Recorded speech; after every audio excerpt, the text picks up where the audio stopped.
ચાલો વિદ્યાર્થી મિત્રો અહીંયા ધ્યાન રાખો, આપણે પરમ દિવસે શનિવારે જે લેવાય ને એકમ કસોટી કઈ તારીખે લેવાય? 31 તારીખમાં ધોરણ 6 ની ગણિતની જે એકમ કસોટી લેવાય એનું આપણે પૂરેપૂરું સોલ્યુશન કરી લઈએ. તમે ઝડપથી મારી સાથે લખજો.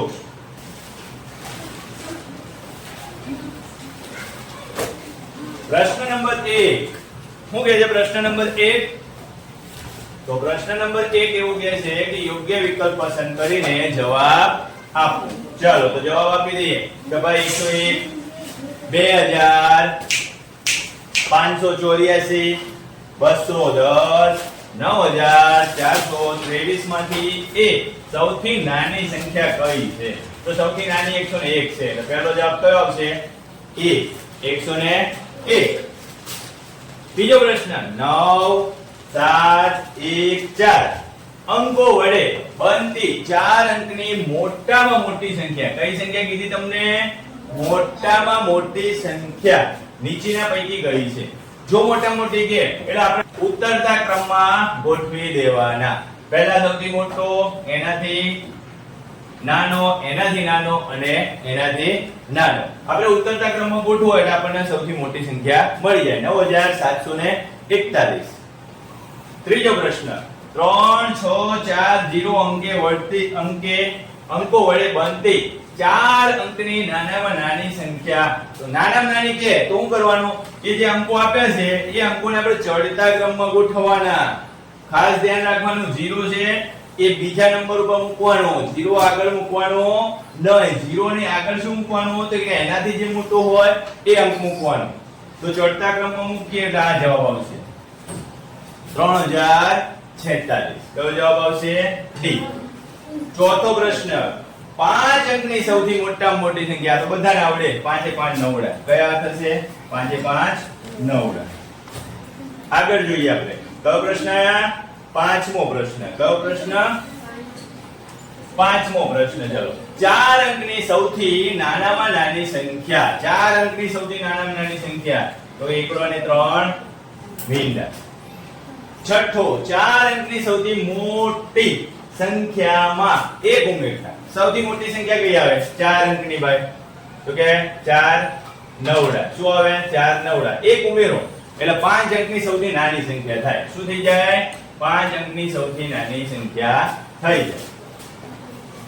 સાતમો પ્રશ્ન 5,27,864 ને ભારતીય સંખ્યા પદ્ધતિ મુજબ અલ્પ વિરામના ઉપયોગથી દર્શાવો. કઈ સંખ્યા પદ્ધતિ કીધી?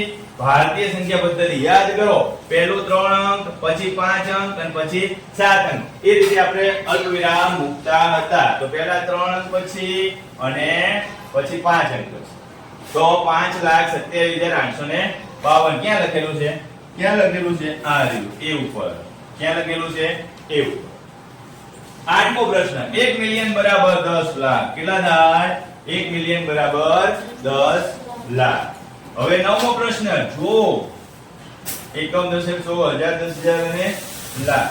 એકમ દશક 100 હજાર 10,000 અને લાખ. 1 લાખ બરાબર 10 વખત 10,000 હોય તો 1 લાખ બરાબર કેટલી વખત 1000 થાય? તો મેં તમને શું શીખવાડ્યું હતું ભાઈ?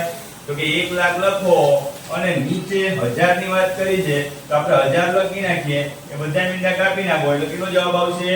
100 વખત. 100 વખત 1000 થાય. કેટલી વખત 1000 થાય? 100 વખત. ચાલો 10મો પ્રશ્ન આ રીતે આપ્યો છે 4 ગુણ્યા 10,000 વત્તા 3 ગુણ્યા 1,000 વત્તા 9 ગુણ્યા 100 વત્તા 0 ગુણ્યા 10. તો અહીંયા 0 છે. વત્તા 4 ગુણ્યા 1. તો લખો અહીં 40,000, અહીં 3,000, અહીં 900 અને 4. તો કેટલા થશે? 40 ને 3 43,904. આ રીતે કેટલા થશે?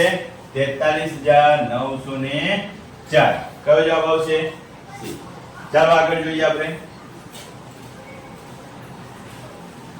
11મો પ્રશ્ન છે કે ભાઈ 28,721 માં 2 ની દરેક વખતે સ્થાન કિંમતનો સરવાળો શું થાય? તો પહેલા 2 ક્યાં છે? તો કે 20,000 ના સ્થાન ઉપર છે, 10,000 ના સ્થાન ઉપર બીજા બે ક્યાં છે તો કે દશકના સ્થાનમાં 20000 વત્તા 20 કરો કેટલો જવાબ આવશે તો કે 20000 એ 20000 20 12મો પ્રશ્ન કેટલા સેન્ટીમીટર થી 1 મીટર બને 100 સેન્ટીમીટર થી 1 મીટર બને 13મો પ્રશ્ન ચોખા ખરીદવા માટે બજારમાં જઈએ છેલ્લે મેં તમને છેલ્લા દિવસે વાત કરી હતી કે જઈએ ત્યારે આપણે તેનો કયો એકમમાં ખરીદીએ તો કે કિલોગ્રામમાં કયા એકમમાં ખરીદીએ કિલોગ્રામમાં 14મો 9,05,41,000 ને અંકમાં લખીએ તો કે નીચે પૈકી કયું વિધાન સાચું પડે તો 9,05,41,000 એ સાચું પડે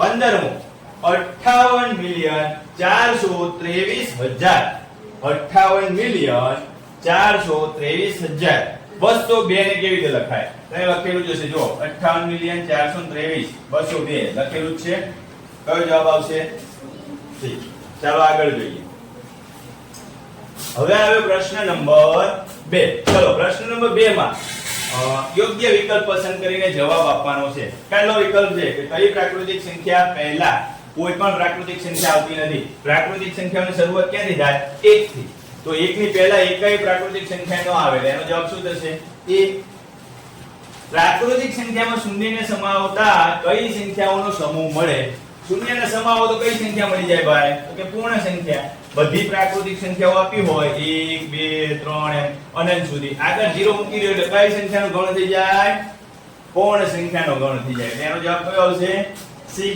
ત્રીજો નીચેનામાંથી કયું વિધાન સાચું છે ચલો બધા વિધાન જોઈ લઈએ આપણે પહેલું દરેક પૂર્ણ સંખ્યા પ્રાકૃતિક સંખ્યા છે ના 0 પ્રાકૃતિક સંખ્યા ન કહેવાય એટલે પહેલું ખોટું બીજું દરેક પ્રાકૃતિક સંખ્યા પૂર્ણ સંખ્યા છે હા દરેક પ્રાકૃતિક સંખ્યા પૂર્ણ સંખ્યા છે પણ 0 એ પ્રાકૃતિક સંખ્યા નથી પ્રાકૃતિક સંખ્યાની શરૂઆત 0 થી થાય તો કે ના થાય કેમ તો કે પ્રાકૃતિક સંખ્યાની શરૂઆત 1 થી થાય સૌથી નાની પૂર્ણ સંખ્યા 1 છે તો ના ખોટું સૌથી નાની પૂર્ણ સંખ્યા કઈ છે 0 કઈ છે 0 ચાલો આગળ સૌથી નાની પૂર્ણ સંખ્યા કઈ છે તો કે 0 હમણાં જોયું ને આપણે પાંચમો પ્રશ્ન નીચેનામાંથી કઈ સંખ્યા પૂર્ણ સંખ્યા છે પરંતુ પ્રાકૃતિક સંખ્યા નથી પૂર્ણ સંખ્યા છે તો કે 0 પૂર્ણ સંખ્યા છે પણ પ્રાકૃતિક સંખ્યા નથી ચાલો આગળ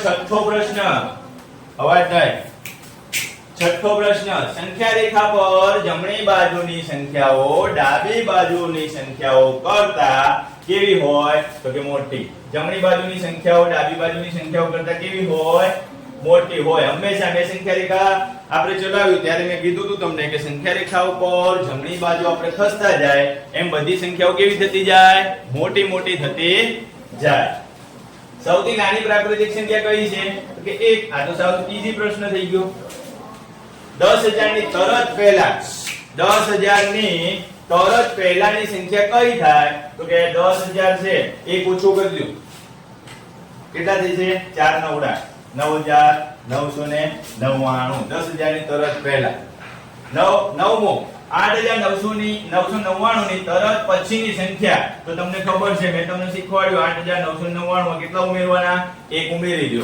કેટલા થશે કેટલા થાય 8999 એક ઉમેરો તો 9000 કેટલા થઈ જાય 9000 બધાને આવડે જ છે બોલતા જાવ તો જોરથી બોલો 99 ની તરત આગળ અને તરત પાછળ 99 ની તરત આગળ 98 અને તરત પાછળ 100 આ બંનેનો સરવાળો કરો શું મળે બધા સરવાળો આવડે 198 શું મળે 198 ચાલો આગળનો પ્રશ્ન 11મો પ્રશ્ન શું કહે છે કે નીચે પૈકી કયો વિકલ્પ પસંદ કરવાથી આ સાચું બને હું તો કે ભાઈ આ સંખ્યા મોટી છે કે આ સંખ્યા અહીં 800 છે અહીં 900 છે કયો વિકલ્પ મૂકીશું તો કે વિકલ્પ બી એક સંખ્યા 56893 છે બીજી સંખ્યા 56983 છે બરોબર ચલો આગળ 12મો સિવાયની પ્રત્યેક પૂર્ણ સંખ્યાઓનો એક પૂર્વવર્તી હોય છે કયા સિવાયની તો કે 0 સિવાયની પ્રત્યેક પૂર્ણ સંખ્યાનો પૂર્વવર્તી એટલે આગળની સંખ્યા પૂર્વવર્તી એટલે આગળની સંખ્યા યાદ રાખજો 13મો સિવાયની પ્રત્યેક પ્રાકૃતિક સંખ્યાનો પૂર્વવર્તી કોની પ્રાકૃતિક સંખ્યાનો પૂર્વવર્તી હોય તો એક સિવાયની દરેક પ્રાકૃતિક સંખ્યાનો પૂર્વવર્તી એટલે આગળની સંખ્યા હોય. બરોબર, પાછળની સંખ્યા નથી પૂછી, પૂર્વવર્તી પૂછી છે. 14મું 9998 અને 10000 વચ્ચે આવતી સંખ્યા કઈ છે? તો 98 પછી 99 આવે. કેટલા નવડા આવશે? 4 નવડા એટલે ડી 9999. 15મો પ્રશ્ન 1008 અને 1010 વચ્ચે આવતી સંખ્યા તો કઈ આવશે? 8 પછી કઈ આવે? 9. 1009. ચાલો આગળ. પ્રશ્ન નંબર 3 એમાં પણ વિકલ્પોમાંથી પસંદ કરીને જ આપણે જવાબ આપવાના છે. તો યોગ્ય વિકલ્પ પસંદ કરીને જવાબ આપો. નીચેનામાંથી કઈ અવિભાજ્ય કે વિભાજ્ય સંખ્યા નથી? અવિભાજ્ય નથી અને વિભાજ્ય નથી. તો જો 0 તો ક્યાંય સંખ્યામાં ગણવાનો જ નથી, પણ અવિભાજ્ય ન હોય વિભાજ્ય ન હોય તો કેવી આવે? 1 આવશે. અહીંયા કદાચ ઓપ્શનમાં ભૂલ છે, 10 હશે. બીજો, અવિભાજ્ય સંખ્યાના અવયવોની સંખ્યા કેટલી છે? અવિભાજ્ય સંખ્યાઓની અવયવોની સંખ્યા 2 છે. બરોબર, એક તો પોતાના ઘડિયામાં આવે અને એક એકના ઘડિયામાં આવે. કોઈ પણ અવિભાજ્ય સંખ્યા ધારો કે 2 લ્યો તો એક એકના ઘડિયામાં આવે, 1 2 2 અને બીજો 2 એકા 2. 5 લ્યો તો 1 5 5 અને 5 એકા 5 એટલે 2 જ અવયવો થશે. જે સંખ્યા માટે તેના બધા અવયવોનો સરવાળો તે સંખ્યા કરતા બમણો થાય તે સંખ્યા કેવી સંખ્યા કહેવાય? સંપૂર્ણ સંખ્યા કહેવાય. કેવી સંખ્યા કહેવાય? સંપૂર્ણ સંખ્યા કહેવાય. 15 થી નાની કેટલી અવિભાજ્ય સંખ્યાઓ હોય? તો 1 થી 10 માં 4 હોય અને 15 થી કીધું છે 4. 1 થી 10 માં 4, 1 11 અને 1 13, 4 ને 2 6 થઈ. કેટલી થઈ? 4 ને 2 6 થઈ. કેટલા અવિભાજ્ય સંખ્યાઓ આવી 15 સુધીમાં? 6 અવિભાજ્ય સંખ્યાઓ મળે. ચાલો આગળમાં પાંચમો પ્રશ્ન. પાંચમો પ્રશ્ન શું કહેવા માંગે છે? તો કે નીચેનામાંથી કઈ એકમાત્ર બેકી અવિભાજ્ય સંખ્યા? તો કે એકમાત્ર બેકી અવિભાજ્ય સંખ્યા બીજું 2. છઠ્ઠો પ્રશ્ન 10 અને 25 નો સામાન્ય અવયવ કયો થાય? તો કે 5 ભાઈ. 10 ના અવયવ થાય 5 2 10 અને 25 ના અવયવ થાય 5 5 25 એટલે બંનેમાં સામાન્ય અવયવ કયો મળશે? 5. નીચેનામાંથી કઈ અવિભાજ્યતાની ચાવી દ્વારા સંખ્યાની એકમનો અંક જોવાય? ભાઈ એકમનો અંક જો 2 ની ચાવીમાં, 5 ની ચાવીમાં, 10 ની ચાવીમાં. 2 ની ચાવીમાં આપણે એકમના અંકની વાત કરતા હતા. એકમનો અંક બેકી હોય. 5 ની ચાવીમાં શું કહેતા હતા? 5 અને એકમનો અંક 5 અને 0 હોય. અને 10 ની ચાવીમાં શું કહેતા હતા? એકમનો અંક 0 હોય. એવી રીતે આપણે અભ્યાસ કર્યો હતો. 8મો નીચેનામાંથી કઈ સંખ્યા અવિભાજ્ય છે? બોલો કઈ સંખ્યા અવિભાજ્ય છે ભાઈ? 28 તો કે ના. 26 તો કે ના. 51 77 51 થાય તો કે એ પણ ના આવે. તો શું થશે? 37 અવિભાજ્ય સંખ્યા છે. 10મો પ્રશ્ન 10 અને 19 નો ગુસા. ભાઈ 10 અને 19 નો ગુસા જણાવો. ગુસા કે છે લસા કે તો 10 ગુણ્યા 19 થઈ જાય. પણ ગુસા કીધું, ગુસા 1 આવે. શું આવે? 1 આવે. થેન્ક યુ, તમે બધાએ મને સાથ આપ્યો, સહકાર આપ્યો.